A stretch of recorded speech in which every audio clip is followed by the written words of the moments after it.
तिमीले मलाई यति धेरै कुट्यौ पिट्यौ र नाना थरी गाली पनि गर्यौ, तर पनि तिमी प्रति मेरो किन घृणा जागेर आउँदैन?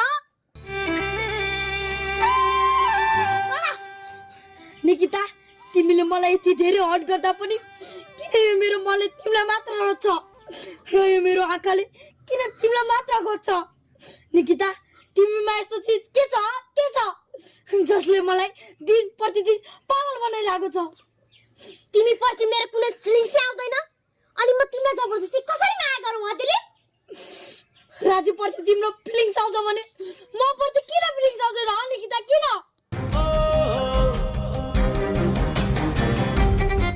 किनकि राजीव ह्यान्डसम छ, ऊ धेरै सहयोगी छ, ऊ धेरै धनी पनि छ, उसको र मेरो जात पनि मिल्छ, लेभल पनि मिल्छ। त्यसैले मायामा धनी गरिब जात लेभल पनि हेरिन्छ र निकिता?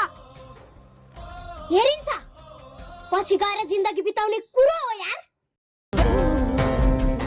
सबै चिज हेरेर विचार गरेर मात्र यो मनमुटु कसैलाई दिन्छ, बुझ्यौ दिलीप? तिमी मलाई माया गरे या नगर, तर म तिमीलाई बारम्बार भन्छु, म तिमीलाई माया गर्छु। तिमीलाई अहिले नै मन्दिर लगेर सिन्दुर हालेर मेरी बुढी बनाउँछु, मेरी बुढी। त्यसपछि त म प्रति तिम्रो फिलिङ्स आउला नि, हैन? हिँड जाऊ। तिमी पागलले पहिला पनि यस्तै गरेको छौ, अहिले पनि यस्तै गर्छौ। हिँड जाऊ, हिँड।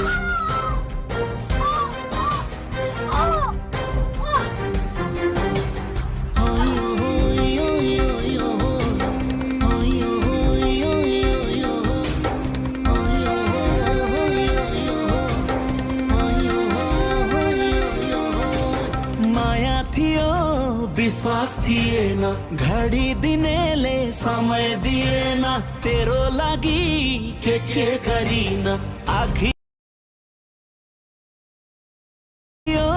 विश्वास थिएन, घडी दिनेले समय दिएन, तेरो लागि के गरिन आखिरीमा तेरै भागमा परिन।